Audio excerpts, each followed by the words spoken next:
No, no puedo. ¿Quién sabe qué pasa? No lo puedo mostrar. Hace rato sí, parecido, profe. ¿Cómo? Hace rato sí había puesto en pantalla, creo que era una tabla, pero no Sí. sé si ¿Quién sabe qué pasa aquí?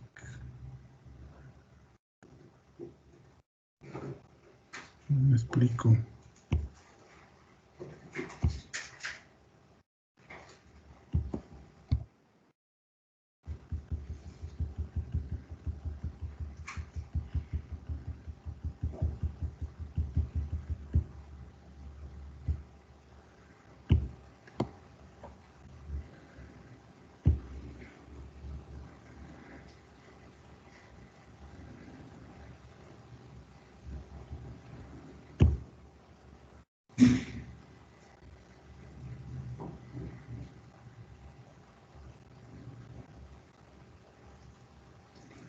Profe, luego así cuando abres una sesión en Teams, así hace.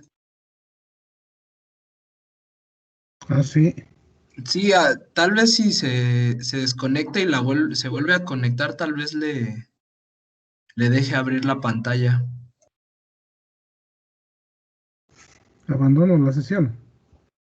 Ajá, y después vuelve a entrar. Es que la otra vez estábamos así con un compañero teniendo uno y no podíamos compartir la pantalla. A ver, me voy a salir.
Ahora sí ya la ven. Sí, ahora sí, profe. sí, profe. Perfecto. Entonces, y les comparto esta, más al ratito. Vamos a enunciar, ¿verdad? Una ley, ¿verdad? Que es la ley cero de la termodinámica. Y la ley cero no había sido enunciada, por eso le pusieron ley cero. Ya estaba la primera ley y la segunda, ¿verdad? Y todavía no se enunciaba la ley cero de la termodinámica. Se dan cuenta de una situación, ¿verdad? Y la ley cero es el fundamento para la medición de las temperaturas. Y entonces dijeron, no, pues esto es importante y tiene que ser enunciado como una ley. Pero como ya estaba la primera y la segunda, ¿verdad? Pues entonces, y esta debe anteceder a otras, a estas dos. Entonces por eso le pusieron ley cero, ¿verdad? Ley cero de la termodinámica. Eh, lo que vamos a analizar aquí, bueno, dos cuerpos que se encuentran a la misma temperatura, ¿sí? Un vaso de agua en contacto con los alrededores, ¿verdad? T infinito es la temperatura del medio, o sea, del aire, ¿sí?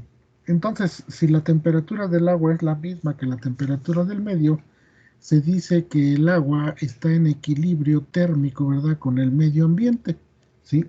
Entonces aquí es muy importante esta cuestión del equilibrio térmico.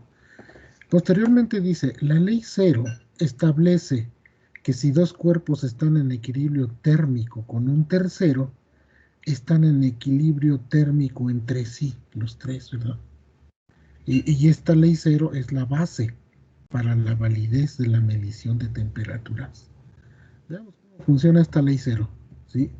Entonces ahí tengo un recipiente de agua que le voy a tomar su temperatura con un termómetro de mercurio, ¿sí? Tengo aquí tres cuerpos: el agua, el vidrio, en el cual está inmerso, ¿verdad?, el mercurio, y tiene por ahí un capilar, ¿verdad?, por donde puede subir el mercurio, y obviamente el mercurio, ¿sí?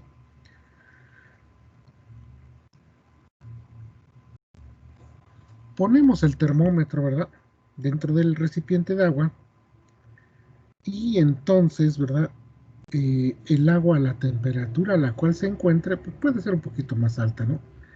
Puede ser un poquito alta.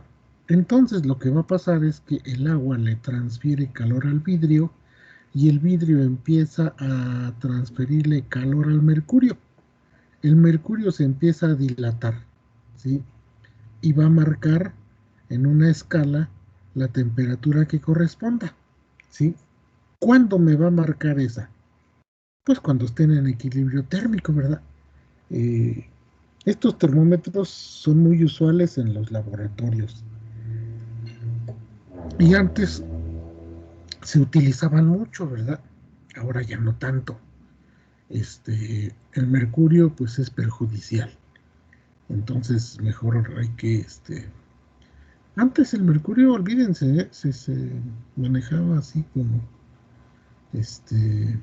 no se tenía mucha precaución, pues, pero el mercurio es altamente tóxico, ¿sí? Ustedes tocan un poquito de mercurio, ¿verdad? Y penetra inmediatamente al cuerpo humano, ¿verdad? Por los poros de la piel, ¿sí? Y es un metal pesado, causa disturbios en el sistema nervioso central de un humano, ¿sí? Pero les digo que antes, pues, los mercurios para tomar las temperaturas en médicas, pues, en las clínicas, en los hospitales, pues eran de mercurio, ¿sí?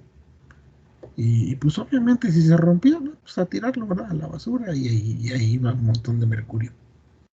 Sí, por eso ahorita ya no, claro, la tecnología ha avanzado, ¿verdad? Y entonces ahorita se puede medir con un termómetro de infrarrojos, ¿verdad? O puede ser incluso con un termopar, ¿sí? Ya hay más opciones. El termómetro de mercurio se sigue utilizando a nivel laboratorio, eso sí les digo, porque son muy precisos, ¿sí? Obviamente en un laboratorio se tiene más cuidado, ¿verdad? Pero aún así, ¿verdad? A mí me ha tocado que los alumnos han roto termómetros de mercurio ahí en el laboratorio, ¿verdad? Bien, entonces tenemos, ¿verdad?, tres cuerpos en contacto: el agua, el vidrio y el mercurio.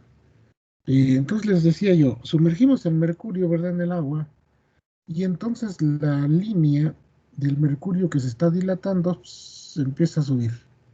Pero llega un momento en que ya no, ¿sí?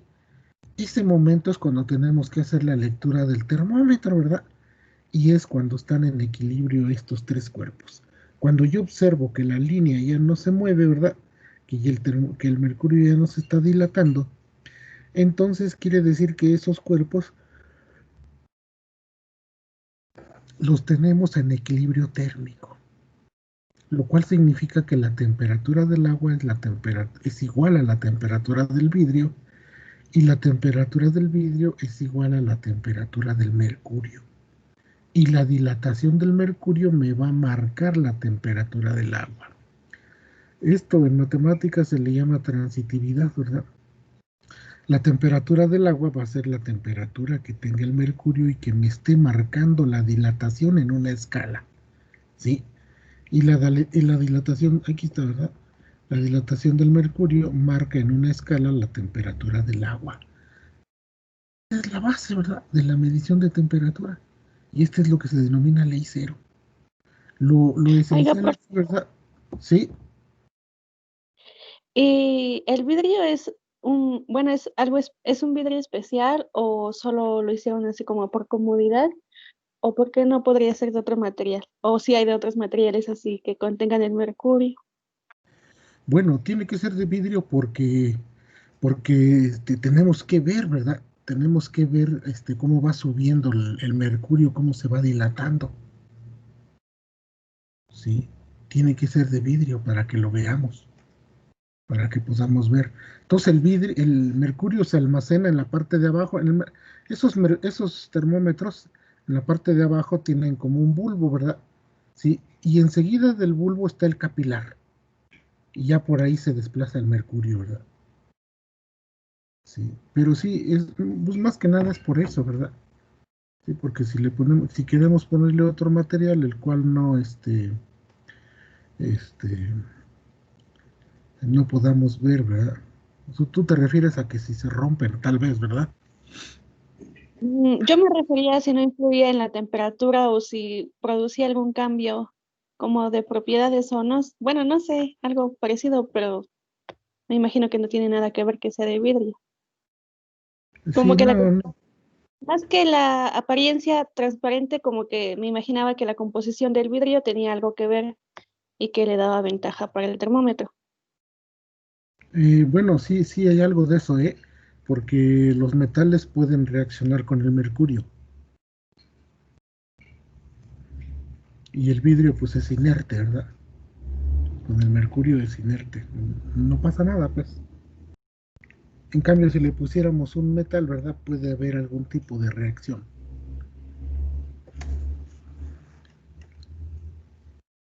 Bueno, Ah, ok, gracias. sí. Entonces, lo especial aquí, ¿verdad? Es que el agua no está en contacto directo con el mercurio, ¿verdad? Sí. Ahí están los tres cuerpos, ¿verdad? Entonces, el cuerpo, que es el agua, no está en contacto con el mercurio.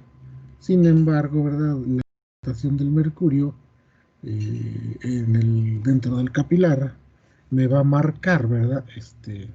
En una escala la temperatura que corresponda al agua. Sí. Vamos a pasar un poquito más adelante. Bueno, esa escala, vamos a hablar un poquito de la escala. ¿Sí? ¿Qué escalas existen? Estas se les denominan, eh, aquí hay dos muy usuales en el sistema, no sé, el sistema inglés utiliza Fahrenheit, ¿verdad? Eh, los ingleses, los europeos, utilizan mucho Fahrenheit. En Europa, en otros lugares, pues se utilizan Celsius, ¿sí?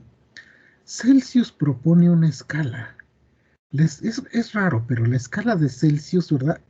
Estaba basada por eso se llaman escalas de 2 puntos. Celsius dijo, el punto de congelación del agua van a ser 100 grados, ¿sí? Y el punto de ebullición del agua le vamos a poner 0 grados. Esa fue la original idea de Celsius, ¿eh? Posteriormente se percataron, dijeron, no, pues es mejor ponerle el punto de congelación. En el punto de congelación le ponemos 0, ¿verdad? Y al punto de ebullición le ponemos 100 grados, ¿sí? Pero la original de Celsius estaba invertida, ¿eh? No sé qué idea tenía Celsius de poner 100 grados Celsius en el punto de congelación, ¿verdad? Sí, y 0 grados, ¿verdad? En el punto de ebullición. Supongo que él pensaba, ¿verdad? Porque hacia arriba, y no, todavía no se tenían nociones suficientes, ¿verdad? Hacia arriba la temperatura puede alcanzar cualquier valor. Hacia abajo nosotros sabemos que no, ¿verdad? Sí. Entonces, estas son las escalas de 2 puntos. Entonces, se definen 2 puntos, ¿verdad?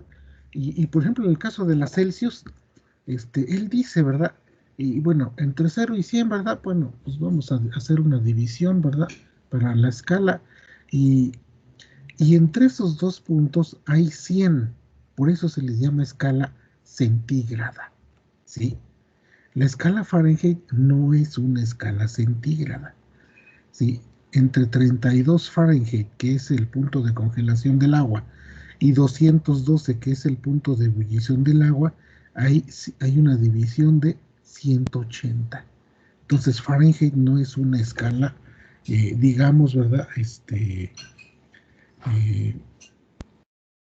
Centígrada, ¿verdad? Pero bueno, les decía yo que nosotros, los grados que utilizamos nosotros son grados Celsius. Entonces lo correcto es decir grados Celsius. Porque la escala Kelvin también es una escala centígrada, ¿eh? Sí. Bueno, esta escala es esta escala de las cuales hablamos ahorita, ¿verdad? Celsius y Fahrenheit, son muy particulares, no tienen nada de especial, ¿sí? Es, digamos, un tanto arbitraria. Pero en el caso, bueno, y las dos han resultado prácticas, ¿eh? Por eso se siguen utilizando, ¿sí? Pero recuerden ustedes, ¿verdad? Que la escala de temperaturas absoluta, que aquí se le llama escala de temperatura termodinámica. Esto sí tiene un fundamento, ¿verdad? Está basado, ¿verdad? En los procesos termodinámicos. Y están relacionados con la ley de Boyle-Mariotte y la ley de Gay-Lussac, que si se hacen por ahí algunas cosas, ¿verdad? Como ya las hicimos nosotros, dan origen, ¿verdad? A la escala de temperaturas absoluta Kelvin, ¿sí? En el sistema inglés también se tiene una escala absoluta, que es la escala Rankine, ¿sí? Recordemos, ¿verdad? Que es lo que les decía, ¿verdad? Entonces, por ejemplo, aquí lo único que hay que definir, ¿verdad? Es un solo punto, ¿sí? Por eso estas se denominan escalas de un solo punto, ¿sí? ¿Por qué? Porque no, aquí no importa la otra referencia, ¿verdad? Sino que aquí, por ejemplo, en Kelvin es, ¿verdad? Se dice la temperatura mínima, ¿verdad? Que se puede alcanzar, ¿sí? Bajo cualquier circunstancia, ¿verdad? Pues son 0 kelvines. Y que en Celsius equivaldría a menos 273.15 grados Celsius, ¿sí? Y hacia arriba les decía, no hay límite. Hacia arriba no hay límite, ¿sí? Entonces estos son los tipos de escalas, ¿verdad? Convenientes que hay, ¿sí? Las prácticas, ¿verdad? Que son Celsius y Fahrenheit, y las escalas de temperatura absoluta que serían Kelvines y Rankine, ¿sí? Dice que una escala que puede ser casi idéntica a la de Kelvines es la escala de temperatura del gas ideal, ¿sí? Y en esta escala la temperatura se mide por medio de un termómetro de gas a volumen constante.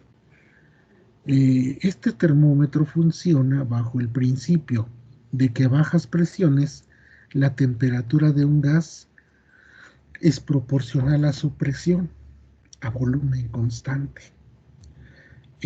Todo esto es a presiones bajas, ¿verdad?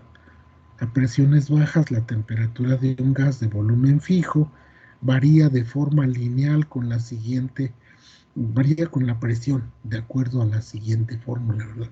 La temperatura es igual a A más B por la presión. Sí, entonces lo que nos va a dar es una recta, ¿verdad? Una línea recta.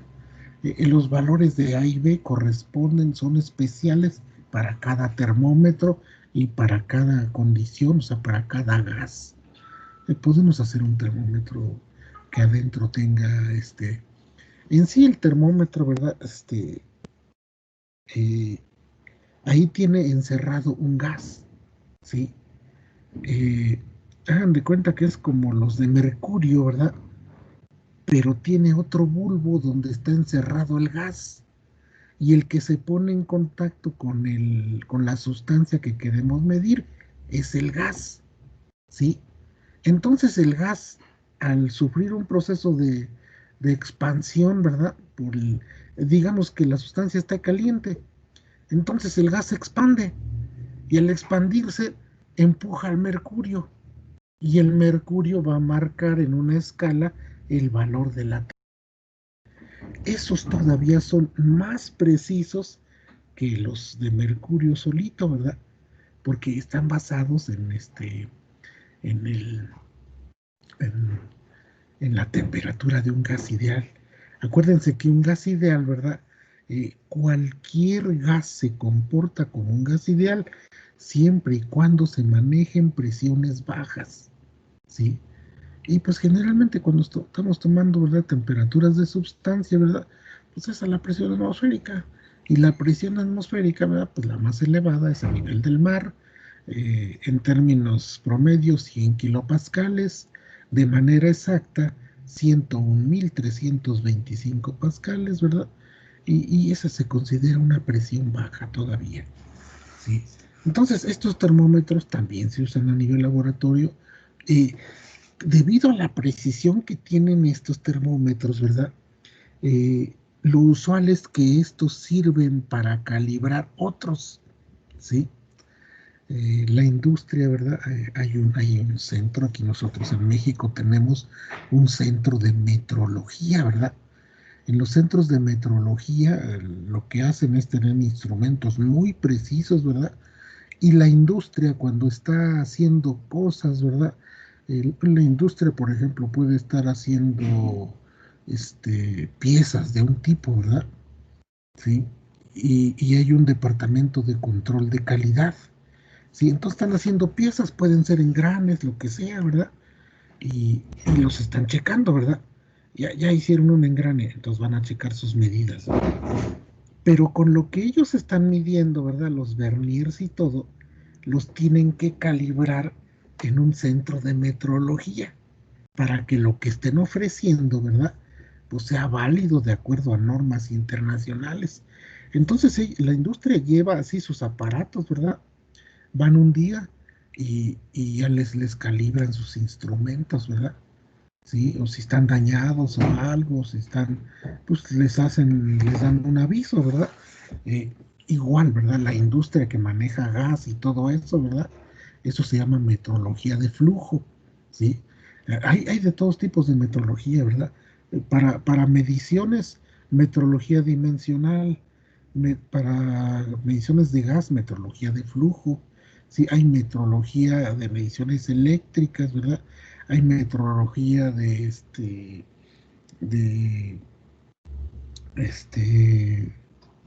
de sonido, ¿verdad? Para el sonido también se utiliza un centro. Nuestro Centro Nacional de Metrología está en Querétaro, ¿verdad? Está en Querétaro, se llama el CENAM, ¿sí? Centro Nacional de Metrología, ¿sí? Pueden ir allá a hacer una estancia, ¿verdad? Muchos han ido a hacer estancias en el CENAM, ¿sí? Es muy interesante porque tienen aparatos muy precisos en todas las áreas, ¿sí? Hay varios alumnos de mecánica que están trabajando allá. Yo conozco por lo menos un par de egresados del DIMA, ¿verdad? Que están laborando ahí en el CENAM, ¿sí? Entonces estos termómetros de gas, ¿verdad?, son muy precisos y estos se tienen a nivel laboratorio, ¿sí? Ya no vamos a hablar mucho más de las escalas de temperatura. Lo máximo que vamos a hacer, ¿verdad?, pues es un intercambio de ver en cuánto equivale un valor de una temperatura, ¿verdad?, de Celsius a Kelvines, ¿verdad? Puede ser de Celsius a Fahrenheit, ¿sí? Vamos a empezar a hablar de las propiedades de las sustancias, ¿sí? Por ahí tienen ustedes su libro del Cengel y van a ver que yo me brinco algunas cosas. Yo he decidido hacerlo así porque pues ahí se empieza a hablar un poquito de energía, de calor y trabajo, del cual ya hemos hablado. Y se habla de algunas formas de trabajo. Entre estas, ¿verdad?, las más usuales son el trabajo eléctrico, el trabajo de resorte, ¿sí? El trabajo de frontera libre, ¿verdad? Pero como esos se tocan generalmente en muchos problemas, ¿verdad? Yo he decidido dejarlos y abordarlos en el momento en que estemos haciendo de ese tipo de problemas, ¿verdad? Y pues y no pasa nada, ¿no?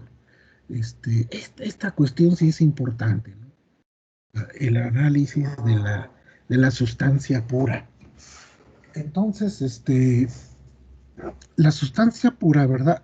Pues la tenemos en fases, que son las fases de una sustancia. ¿Qué cosa es una sustancia pura? Se me olvidó comentar. La sustancia pura tiene una composición fija desde el punto de vista químico, ¿verdad? Es decir, que no cambia. Tiene una composición fija en cualquier parte. ¿Sí? No va a cambiar. No cambia su composición química. ¿Sí? Eso es lo que se le llama una sustancia pura. El agua, el aire, ¿verdad? Se considera una sustancia pura. ¿Sí? Porque pues el aire ahora sí que puedo calentar el aire y no se van a modificar sus características químicas, ¿verdad? Se puede comprimir, se puede expandir, ¿verdad? Pero siempre se va a estar comportando como una sustancia pura, ¿sí? Las sustancias las podemos encontrar en diferentes fases, sólido, líquido o gas, ¿sí? Entonces, vamos a hacer un experimento hipotético, siempre le llamo así, un experimento. En el punto 1, ¿verdad? Está marcado un dispositivo de cilindro émbolo que contiene agua, ¿sí? Contiene una cantidad de agua, una sustancia pura, que es el agua, ¿sí? Esta sustancia se encuentra a una presión de 80 kilopascales. Siempre pongo ese valor de 80 kilopascales, ¿verdad? Porque es el valor de la presión atmosférica promedio, ¿verdad? Ahí en Chapingo, ¿sí? Entonces nuestra agua que tenemos ahí en ese dispositivo de cilindro émbolo se encuentra a una temperatura de 15 grados Celsius y a una presión de 80 kilopascales, ¿sí? Y agregamos calor. Ahí está una flechita y luego una Q. Estamos agregando calor, ¿sí? Agregamos calor durante un tiempo, ¿verdad? El que está marcado como un delta T, dice ahí en delta T estamos agregando calor, ¿sí? Y entonces la temperatura del agua va a cambiar, ¿sí? Y va a ir aumentando poco a poco, ¿sí?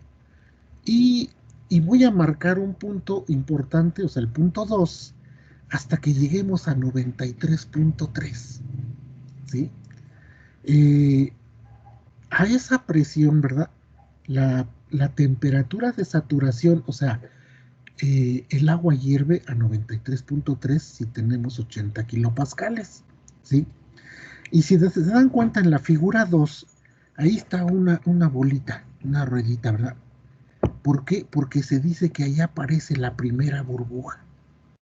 Cuando nosotros alcanzamos esa temperatura del punto de ebullición, que se le llama temperatura de saturación, ¿verdad? Entonces se dice que ese estado es líquido saturado, ¿sí? Y por eso le puse ahí la burbujita, ¿verdad? Y le puse, aparece la primera burbuja, ¿sí?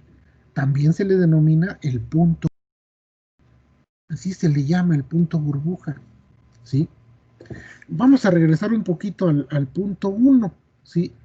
El agua a 80 kilopascales y 15 grados se denomina líquido comprimido, así se le llama, líquido comprimido. Sí, casi cualquier líquido, ¿verdad? Que no haya sido calentado y que está a la temperatura ambiente, se le denomina líquido comprimido. También hay una opción de denominarle líquido enfriado, ¿sí? Cualquiera de esas dos. Bueno, a continuación, ¿verdad? Pongo una gráfica de temperatura y volumen, ¿sí? Para mostrar lo que pasó entre el punto 1 y el punto 2, ¿sí? El agua al calentarse de 15 a 93, sí, los líquidos se dilatan, pero poquito, ¿sí? O sea, no cambia mucho su volumen. Entonces, lo que estoy marcando ahí en el diagrama temperatura-volumen, ¿verdad? Es que el estado termodinámico 1 lo tenemos a 15 grados y a un cierto volumen, ¿sí? Y después se calentó, ¿verdad? Se calentó hasta llegar a 93.3. Y precisamente en esa temperatura, ¿verdad? Es el punto de ebullición y apareció la primera burbujita. ¿sí? Y entonces vemos que el volumen cambió, ¿verdad? Pero muy poquito, ¿sí? Y ahí está marcado el punto o el estado termodinámico número 2, ¿sí? Vamos a pasar ahora, volví a repetir acá el estado termodinámico 2, ¿sí? Hasta que no se vea la gráfica, ahorita nos regresamos, ¿sí? Vamos aquí, miren, ¿sí? Entonces volví a dibujar el estado termodinámico 2 porque estoy mostrando que voy a seguir agregando calor. Mi estado termodinámico 2, ¿verdad? Cuando apareció la primera burbuja, ¿verdad? Que dijimos que se le llama líquido saturado, ¿verdad? A la misma, acuérdense que está a la misma presión, ¿eh? ¿Sí? 80 kilopascales y 93.3 grados Celsius. Le sigo agregando calor, ¿sí? Le sigo agregando calor durante un cierto tiempo que está marcado ahí como Q y un delta T.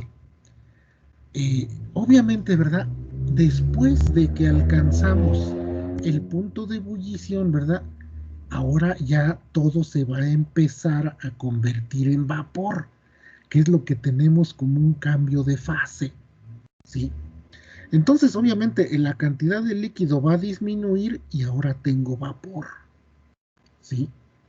Yo le puse ahí que, no sé, podríamos decir que tenemos la mitad de líquido en volumen, ¿verdad? Y la mitad de vapor, o en masa. Tenemos la masa, la mitad de líquido y la mitad de vapor, ¿sí? En ese punto, ¿verdad? Se dice que tenemos una mezcla saturada. ¿Por qué se dice que es una mezcla saturada? Porque esa mezcla se va a encontrar a la misma temperatura que el líquido saturado. No cambia su temperatura. Y eso lo vamos a mostrar en el diagrama aquí, ¿verdad? De 2 a 3, ¿sí? No cambió la temperatura, sigue siendo la misma, 93.3. Las sustancias tienen algo que se llama calor latente de vaporización y es la energía que se necesita para realizar el cambio de fase, ¿sí? Entonces aquí, ¿verdad? Todo el calor que se está agregando entre el punto 2 y el punto 3, lo que está sirviendo es para hacer el cambio de fase nada más. Por eso es que no aumenta la temperatura. Durante un cambio de fase nunca va a aumentar la temperatura, ¿sí? Vamos a seguir agregando, ¿verdad? Vamos a seguir agregando más calor durante un cierto tiempo, ¿verdad? De tal manera que ahora tengo un punto en el cual, que sería el punto 4, ¿verdad? Sí, aquí está. Tengo el punto 4, ¿verdad? Y casi ya todo es vapor, ¿sí? Bueno, tal vez me faltó comentar, ¿verdad? Que a partir del punto 3, ¿verdad? Se mantiene la temperatura y aunque el vapor está ocupando más volumen, la presión no cambia porque, el émbolo se está moviendo, ¿verdad? Si el émbolo no se moviera, ¿verdad? Y permaneciera el mismo volumen, entonces la presión cambiaría. Pero ese mismo dispositivo me hace que la presión no cambie, ¿sí? El émbolo como que disipa eso, ¿verdad? Se mueve el émbolo, ¿verdad?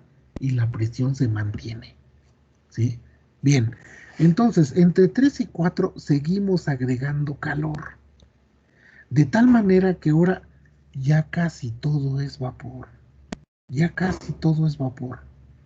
Solamente me falta que se convierta a vapor una gotita de líquido que por ahí anda, ¿verdad? Que no se deja, ¿sí? Cuando yo tengo esas condiciones, ¿verdad? Se le denomina vapor saturado, que es lo que está escrito ahí, vapor saturado. ¿Cuáles son las condiciones de presión y temperatura? Las mismas que el líquido saturado, ¿sí? Todavía, ¿sí? Porque se está llevando a cabo el cambio de fase, no cambia la temperatura, sigue siendo la misma, y la presión no cambia porque el émbolo se está moviendo, ¿verdad? Y se mantiene la misma. Entonces, ese estado termodinámico se llama vapor saturado. Solo falta que se evapore una gotita de agua que anda por ahí. ¿Sí? Vamos a ver cómo representamos esto, ¿verdad? Acá está representado en el punto 4. ¿Sí? Con el punto 4. Pero vean ustedes que el 2, el 3 y el 4, ¿verdad? Están a la misma temperatura. ¿Sí? Pero todos, 1, 2, 3 y 4, están a la misma presión. Están a la misma presión. Y seguimos agregando. ¿Sí? Seguimos agregando calor. Vamos a pasar a la siguiente página. ¿Sí? Seguimos agregando calor y esa gotita que quedaba ya desapareció. Cuando ya vuelvo a tener una sola fase, entonces ahora sí aumenta la temperatura. ¿Sí? Ahí en esa flechita me faltó ponerle, ¿verdad? Y durante otro tiempo, delta T, sigo agregando calor, ¿verdad? Pero ahora el vapor ahora sí aumenta su temperatura. Ahora voy a tener 120, pero la presión sigue siendo la misma, ¿verdad? ¿Sí? Cuando tengo vapor, ¿verdad? A una temperatura mayor que la temperatura de saturación, o sea, es decir, 93.3, ya se le denomina vapor sobrecalentado. Está calentado más allá de la temperatura de saturación. ¿Sí? Por ejemplo, aquí tendría yo vapor sobrecalentado a 94, ya tendría yo vapor sobrecalentado, porque ya es ligeramente mayor que la temperatura de saturación. ¿Sí?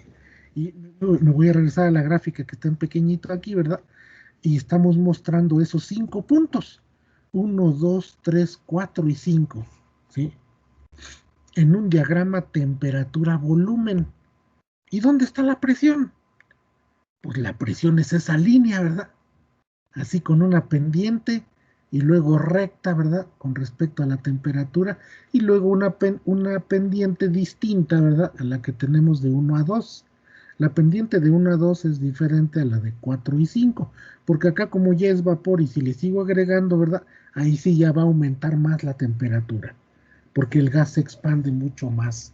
Entre 1 y 2, acuérdense que era líquido. Entonces, si yo le pusiera esa línea es de presión constante. Y tengo mis 3 propiedades termodinámicas principales: presión, volumen y temperatura. Este es un experimento hipotético que nos ayuda a construir, ¿verdad? Un diagrama muy importante, ¿verdad? Entonces, fíjense, ahí en esa vuelvo a hacer una gráfica temperatura-volumen como la que tenía yo acá. Ahí estoy representando en color negro, ¿verdad? La línea de presión constante con sus 5 puntos, ¿verdad? ¿Sí? Líquido comprimido, ¿sí? Que el líquido comprimido sería ¿verdad? Este punto sería el 2, líquido saturado. 3, la mezcla. 4, vapor saturado. 5, vapor sobrecalentado. ¿Sí? Mucho ojo. Yo ese experimento lo hice a 80 kilopascales. Y lo puedo repetir, ¿verdad? A presiones menores, ¿verdad? A 60, a 40 y a 20. Y el comportamiento va a ser similar. ¿Sí? Solamente que la distancia entre el punto de líquido saturado y vapor saturado, ¿verdad? Cuando la presión es menor, esa distancia es más grande. ¿Sí? Esa distancia es más grande. Si yo hago ese experimento, ¿verdad? A una presión mayor de 80 kilopascales, ¿verdad? Ahí estoy mostrando algunos, ¿no? En rojo, 120, 300 y el punto, un punto crítico que se da a 22.06 megapascales, ¿verdad? Si ustedes se dan cuenta, ¿verdad? En las líneas en rojo, a medida que yo haga ese experimento a una presión mucho mayor, la distancia entre líquido saturado y vapor saturado se va haciendo menor, ¿sí? Y esos 2 puntos se unen en uno solo cuando la presión vale 22.06 megapascales a una temperatura de 373.95. Ese se le llama el punto crítico, ¿sí?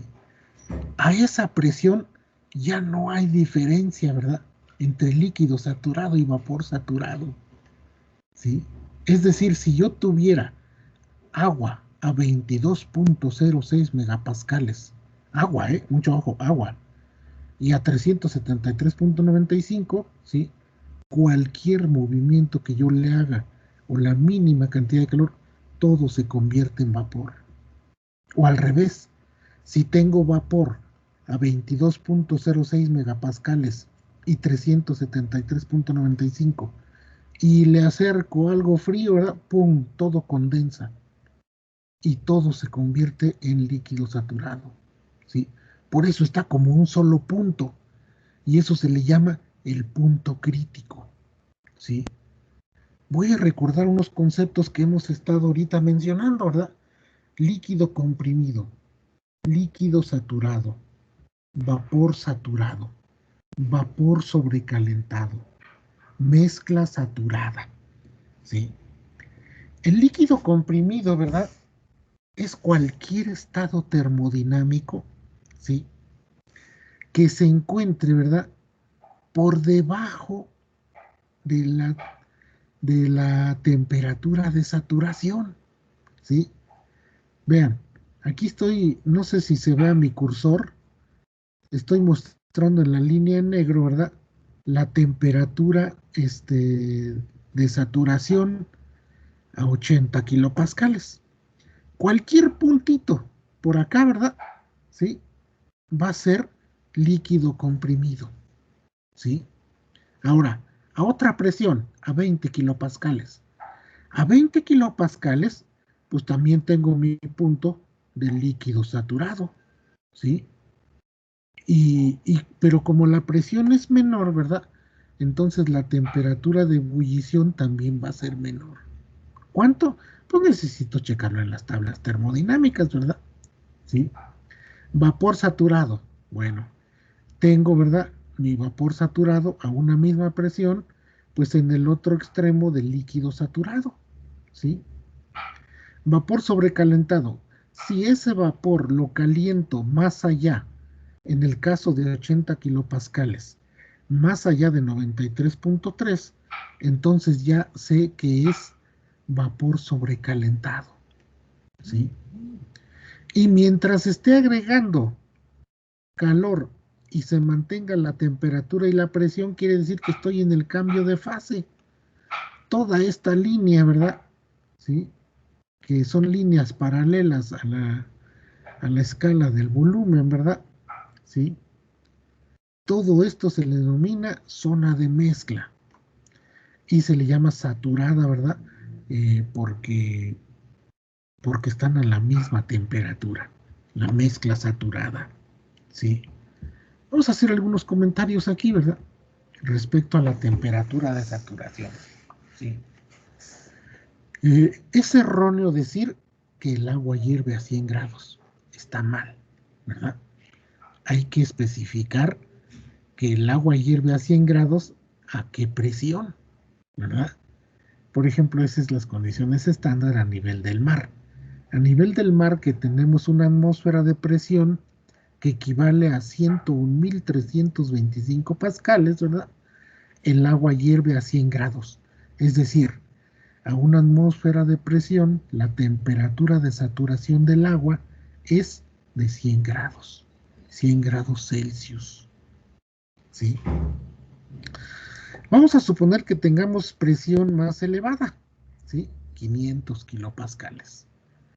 Si me voy a las tablas, resulta que la presión de saturación a 500, perdón, la temperatura de saturación a 500 kilopascales equivale a 151.8 grados Celsius.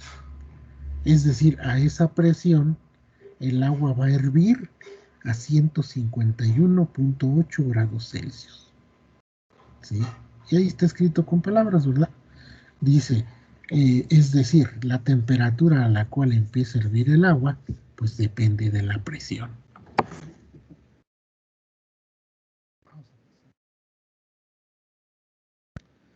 A una determinada presión, la temperatura a la que una sustancia pura cambia de fase se llama temperatura de saturación, que es cuando alcanzamos el punto de ebullición, ¿verdad? Y le seguí agregando calor y se siguió haciendo el cambio de fase, ¿sí? Dice que de igual manera, a una temperatura determinada, la presión a la que una sustancia pura cambia de fase se llama presión de saturación. Sí. Entonces ahí y claro, tenemos nuestras tablas termodinámicas, ¿verdad? La tabla A4 empieza con temperatura, ¿verdad?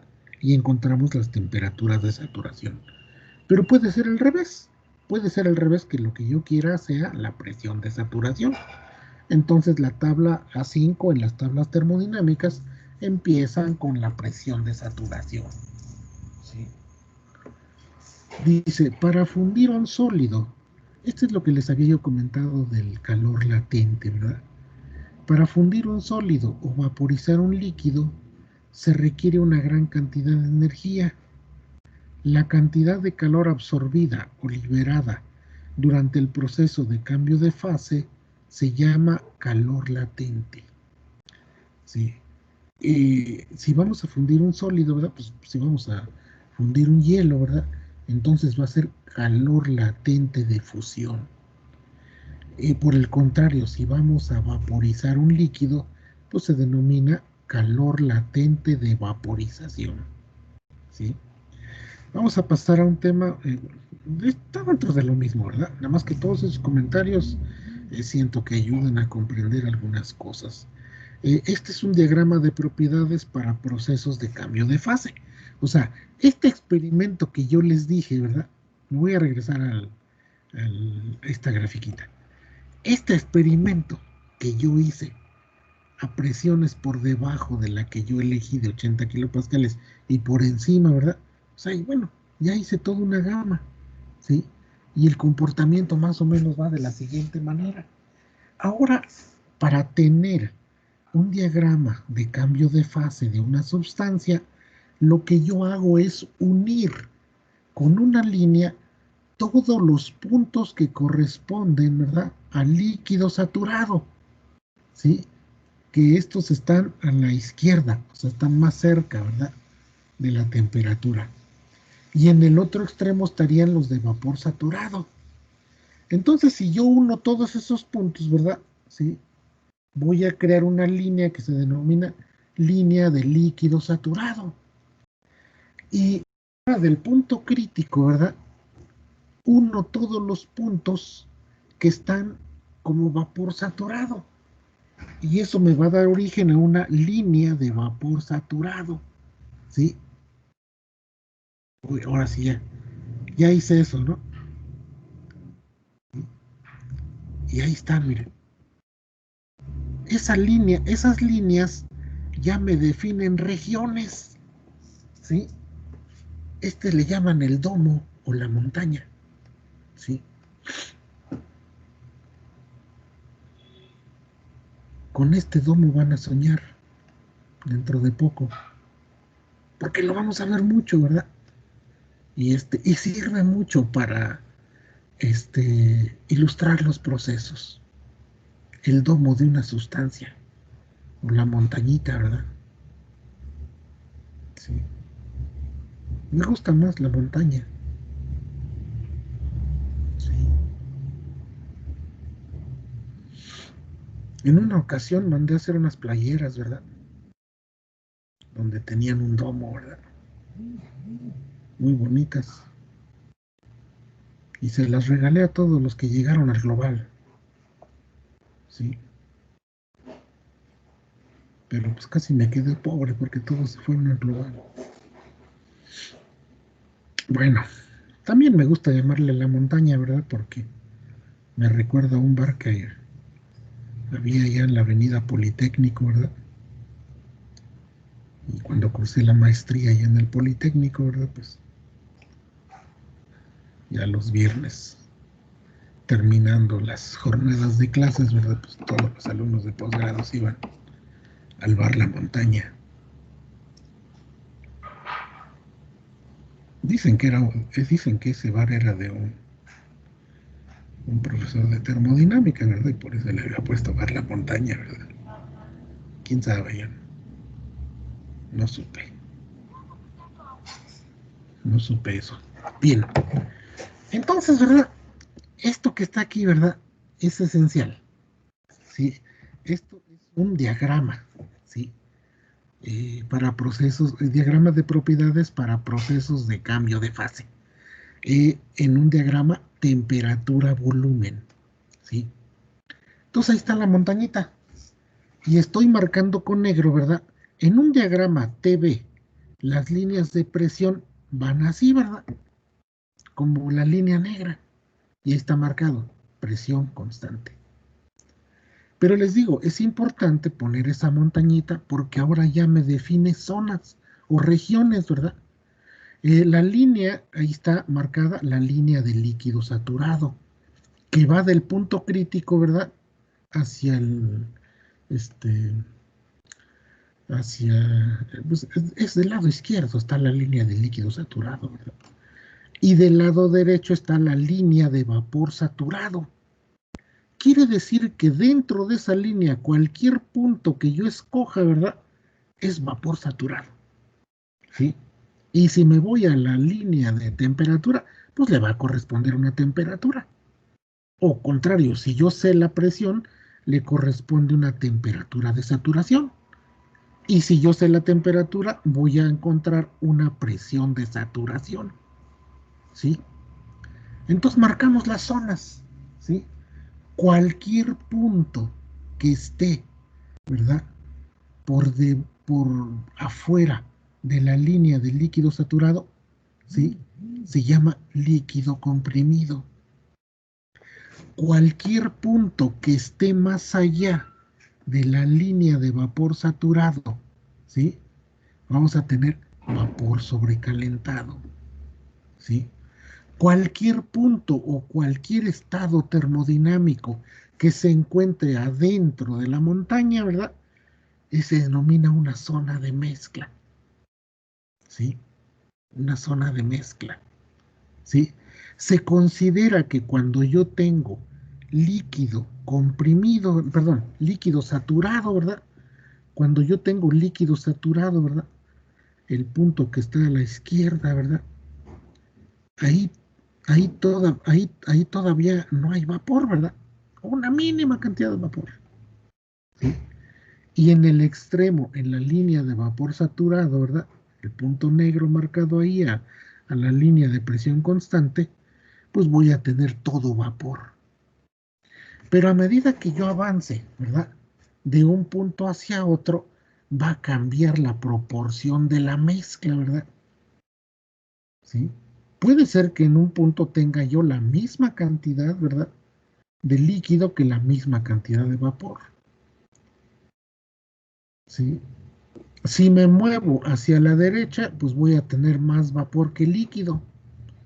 Y si me muevo a la izquierda, ¿verdad? Voy a tener más líquido que vapor. ¿Sí? Eso se denomina la zona de mezcla. ¿Sí? Todas las sustancias tienen un punto crítico. ¿Sí? Todas las sustancias tienen un punto crítico. ¿Sí? Todo esto experimental, ¿verdad? O sea, es generar una ecuación de estado de una sustancia. ¿Sí? Muy importante, ¿verdad? Es la parte experimental. Vamos a ver, este diagrama, mucho ojo, este diagrama es temperatura-volumen. Ahora vamos a ver un diagrama presión-volumen. ¿Sí? Igual, un domo. ¿Sí? Me da un domo. Con su región del líquido comprimido, la región de la zona donde tengo líquido más vapor, es decir, la zona de mezcla, y la zona de vapor sobrecalentado. ¿Sí? Tenemos aquí, ¿verdad? Un punto, bueno, el punto crítico que es la cima de la montaña. El punto crítico está en la cima de la montaña, ¿sí?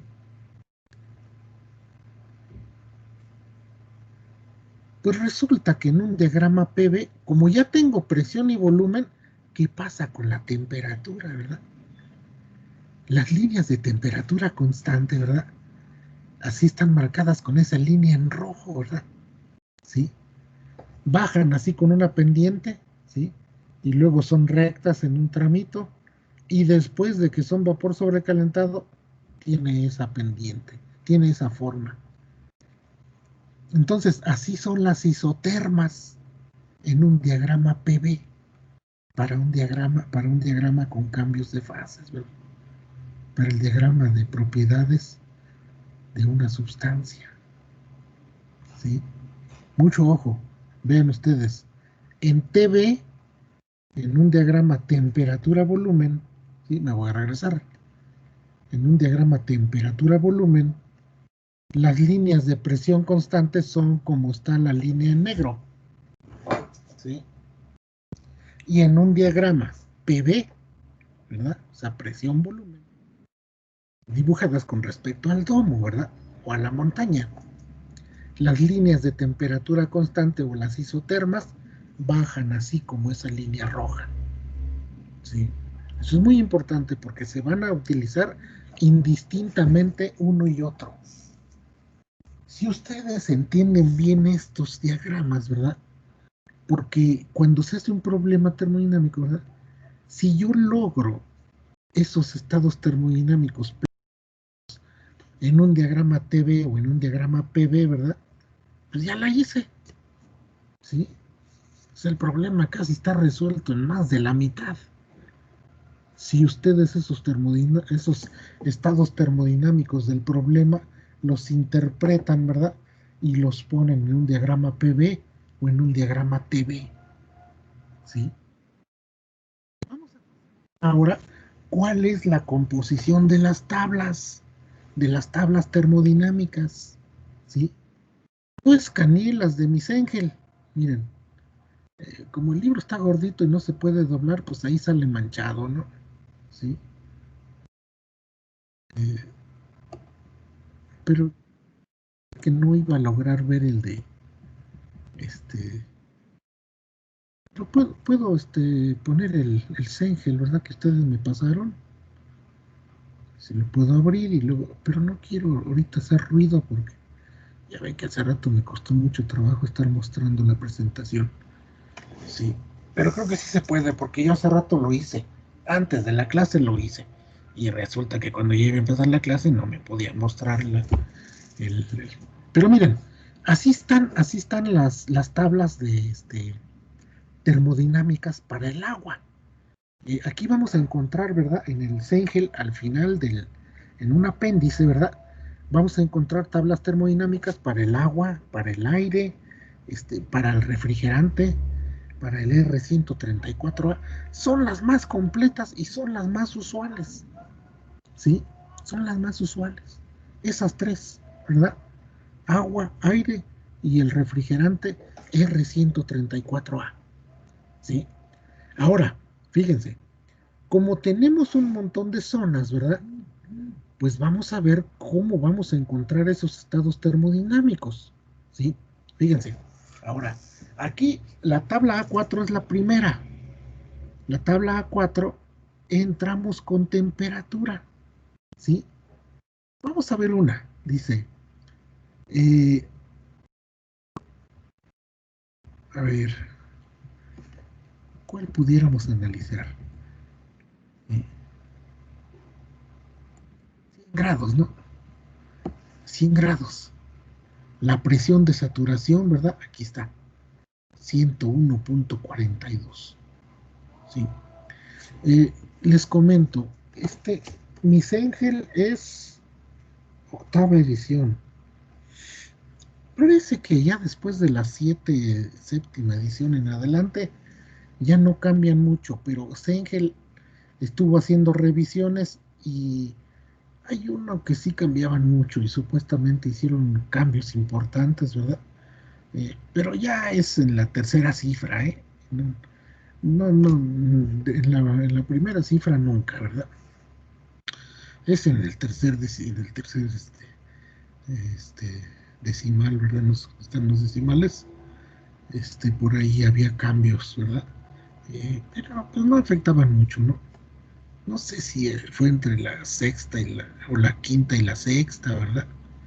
Que mencionaron que había cambios importantes en las tablas, ¿sí? Entonces aquí podemos ver, ¿verdad? Y miren, las tablas me presentan 4 parámetros termodinámicos importantes.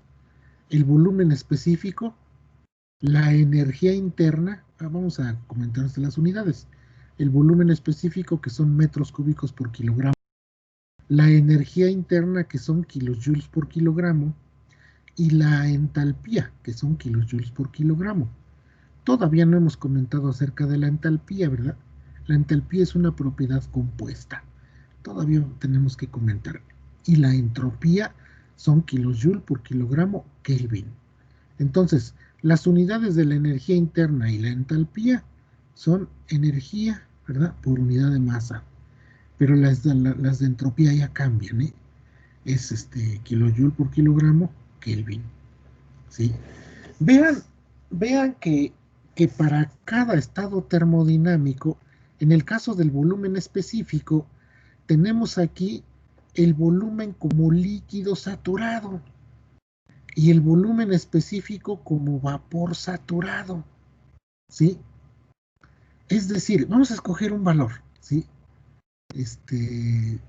Yo tenía la de 80 kilopascales, ¿verdad? Vamos a pasarnos por decir a la de 80, a ver si coinciden, ¿no?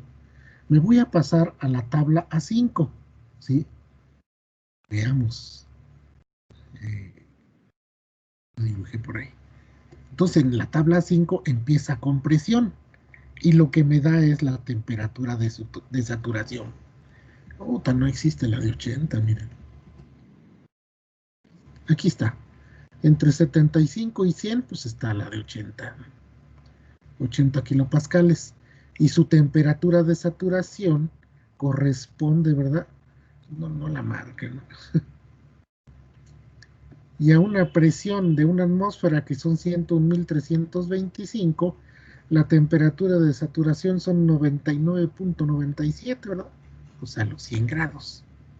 Los 100 grados, ¿verdad? A nivel del mar, a una atmósfera de presión, el agua hierve a 99.97. Bueno, pero vamos a comentar. Bueno, entonces fíjense, vamos a analizar cualquier valor aquí. Ya no importa si es de 80 o lo que sea, ¿no? Fíjense, a 50, vamos a analizar el de 50 kilopascales, ¿sí? A 50 kilopascales, la temperatura de saturación vale 81.32 y me da un volumen de líquido saturado, ¿sí? Volumen de líquido saturado. Quiere decir, ¿verdad?, que si yo me voy a las gráficas de acá, ¿verdad? Pero las gráficas de acá eran de... No importa, ahorita vemos.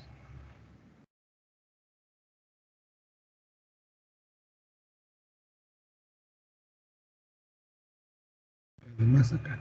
Esta. Fíjense.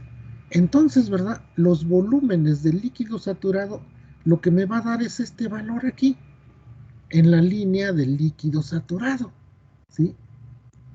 Y luego, si ustedes se percataron, ¿verdad? Ahí también, y esa estaba como B sub, B sub L, debe ser.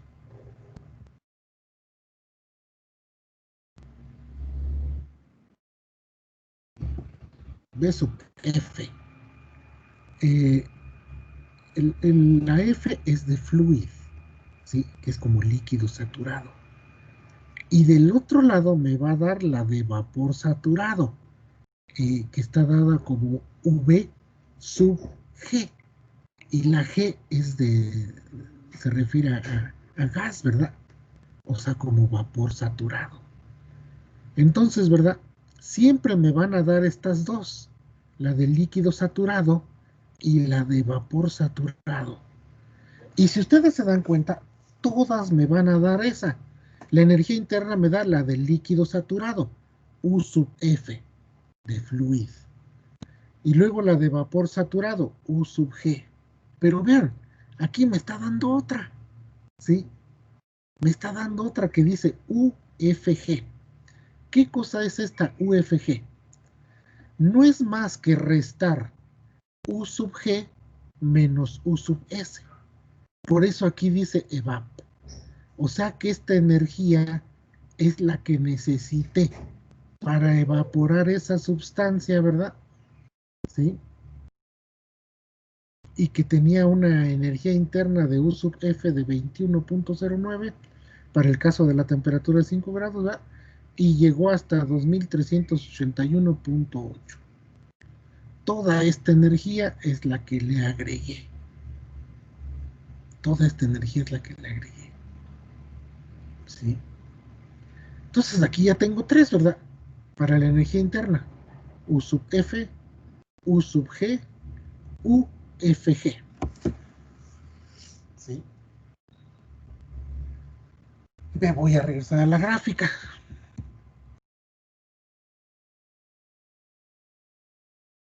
Aquí. ¿Sí? En esta. Entonces aquí, ¿verdad? Cualquier propiedad aquí, ya sea volumen, energía interna, entalpía o entropía, aquí en líquido saturado va a ser, si es energía interna, va a ser U sub F. Y en este extremo va a ser U sub G. Y si yo quiero saber qué energía se le agregó de aquí a acá, ¿verdad? Pues resto U sub G menos U sub F. Y es la que me presenta ahí en las tablas como UFG. Eso pasa para lo mismo, para todos, ya sea para la entalpía o para la entropía. ¿Por qué no me dan en el volumen? ¿Sí? Al pobre volumen lo discriminan, ¿verdad? Y nada más dan B sub F y B sub G. Pero precisamente el volumen no dan eso, ¿verdad? Porque vean, ¿cuál es el valor del volumen como líquido saturado? Es un valor muy pequeñito. Vamos a ver el primero, 0.001000. Y del otro lado dice que son 206 metros cúbicos por kilogramo. Si yo resto 206 menos este, ¿verdad? Pues me va a dar 206.00. O sea, una cifra muy grande.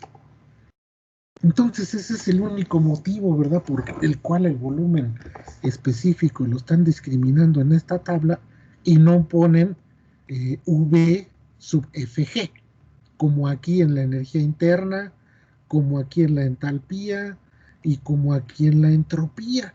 Entonces esa es la única razón, ¿verdad? Porque la cifra que me saldría aquí, ¿verdad? Ocuparía mucho espacio. Y de por sí estas tablas, pues, ¿cómo están, verdad? Ya están todas comprimidas y apenas se caben ahí en tamaño carta, ¿verdad? Entonces por eso no se pone.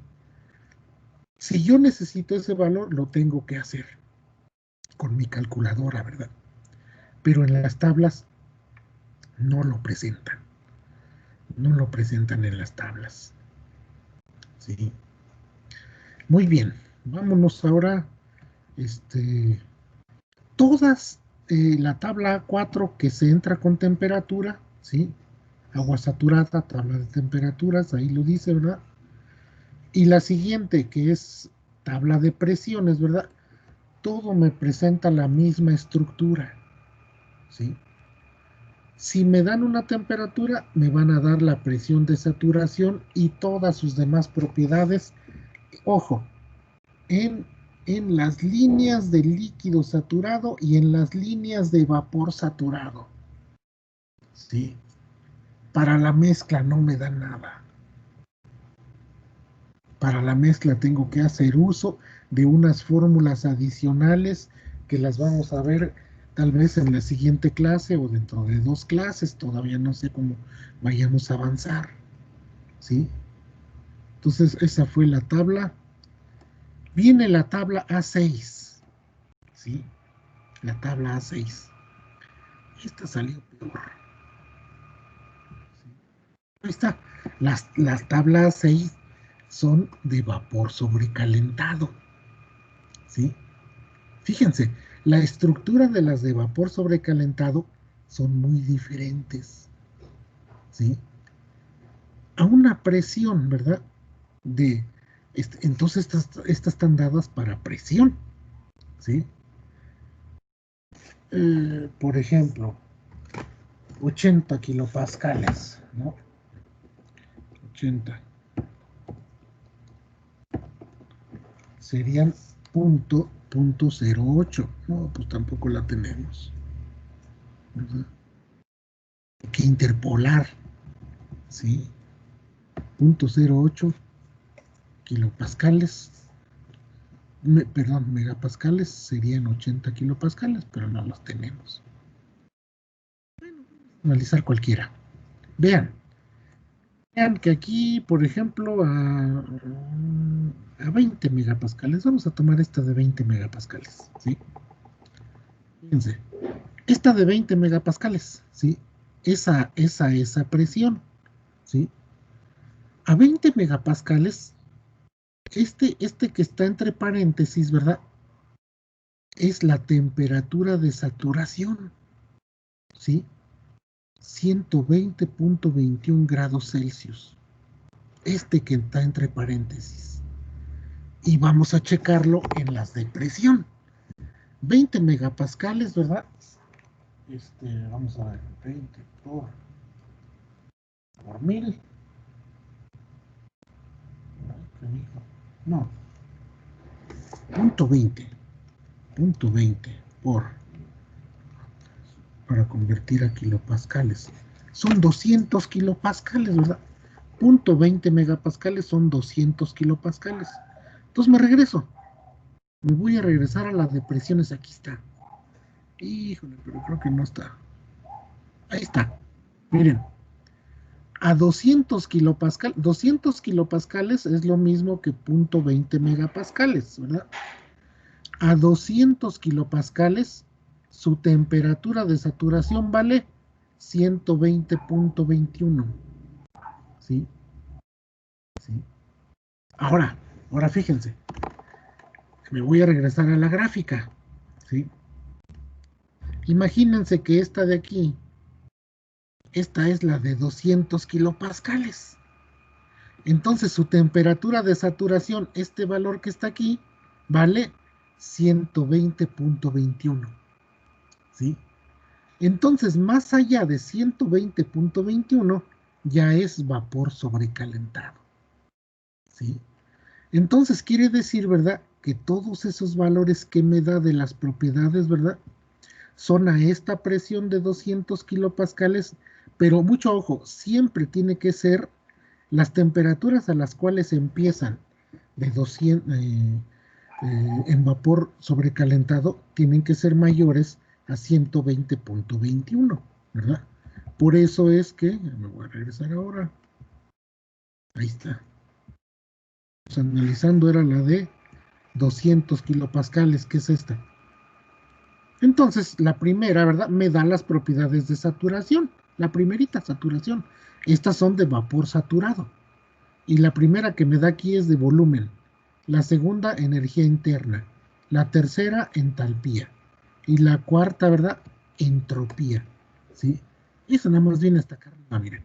Volumen específico, energía interna, entalpía y entropía. Obviamente en las de acá abajo ya no las repiten, ¿verdad? Pero yo ya me las sé, ¿sí? Y entonces aquí, ¿verdad?, me lo da a diferentes valores de temperatura, ¿sí? Entonces las tablas de vapor sobrecalentado, ¿verdad?, están dadas de una manera diferente, ¿sí? Vamos a seguir planteando mañana, ¿verdad?, ya cuestiones y puntos, ¿sí? Yo les recomiendo, ya todos tienen sus Engel. Espero que así sea. Perfecto. Sí, profe, se compartió aquí en el chat. Perfecto. Muy bien. Entonces mañana lo vamos a estar utilizando, vamos a estar usando las tablas. Vamos a hacer algunos ejercicios. y tal vez hagamos algunas interpolaciones para que vean cómo se hace una interpolación lineal cuando tenemos una temperatura que no viene en las tablas, ¿verdad? Pero tenemos los valores antes de esa, el valor menor o el valor mayor, ¿verdad? Y podemos hacer una interpolación. Me gustaría saber si en este momento ustedes tienen, ¿verdad? Alguna pregunta o algún comentario, algo que decir antes de que terminemos la clase. Tengo otra clase enseguida, ¿verdad? Pero sí me gustaría que me dijeran. Profesor, nada más hay una duda de cómo hacen los experimentos para obtener todos estos valores. Hay que hacerlos en recipientes, ¿verdad? En recipientes que pueden estar enfriados para mantener una temperatura o dispositivos con un émbolo para que se mantenga la presión, ¿sí? Tienen que ser laboratorios muy bien equipados, ¿sí?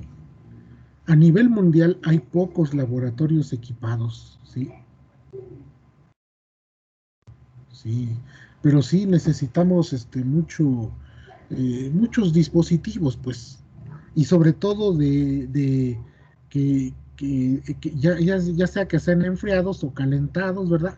Y que tengan mucha precisión, ya sea que me mantengan presión o que me mantengan temperatura.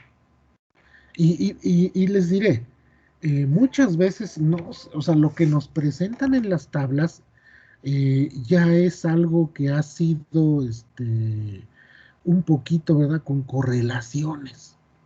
Porque si ustedes saben si algo falla y el experimento, ¿verdad? Y me puede dar ahí algo, ¿verdad? Algunos puntos.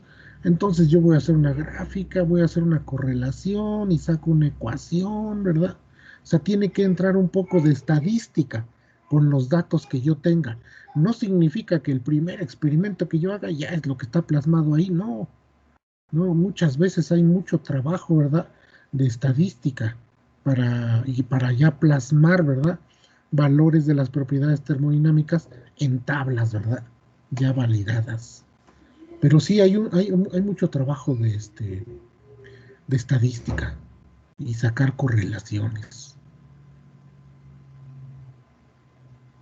Muchas veces son bastantes datos los que hay que tratar. Bueno, muchas gracias, profe.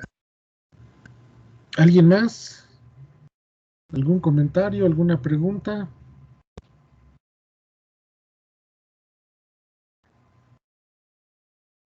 No creo, pero esperamos a los Sale. ejercicios. Bueno, si ya no hay más, nos vemos el día de mañana Hasta luego, profesor. de 10:30 a 12. Vamos a hacer algunos ejercicios relacionados con las tablas termodinámicas. Y pues bueno, creo que es todo. Muchas gracias por su atención. Gracias, profesor. Hasta luego, profe. Hasta Gracias. luego. Tenga buen día. Igual.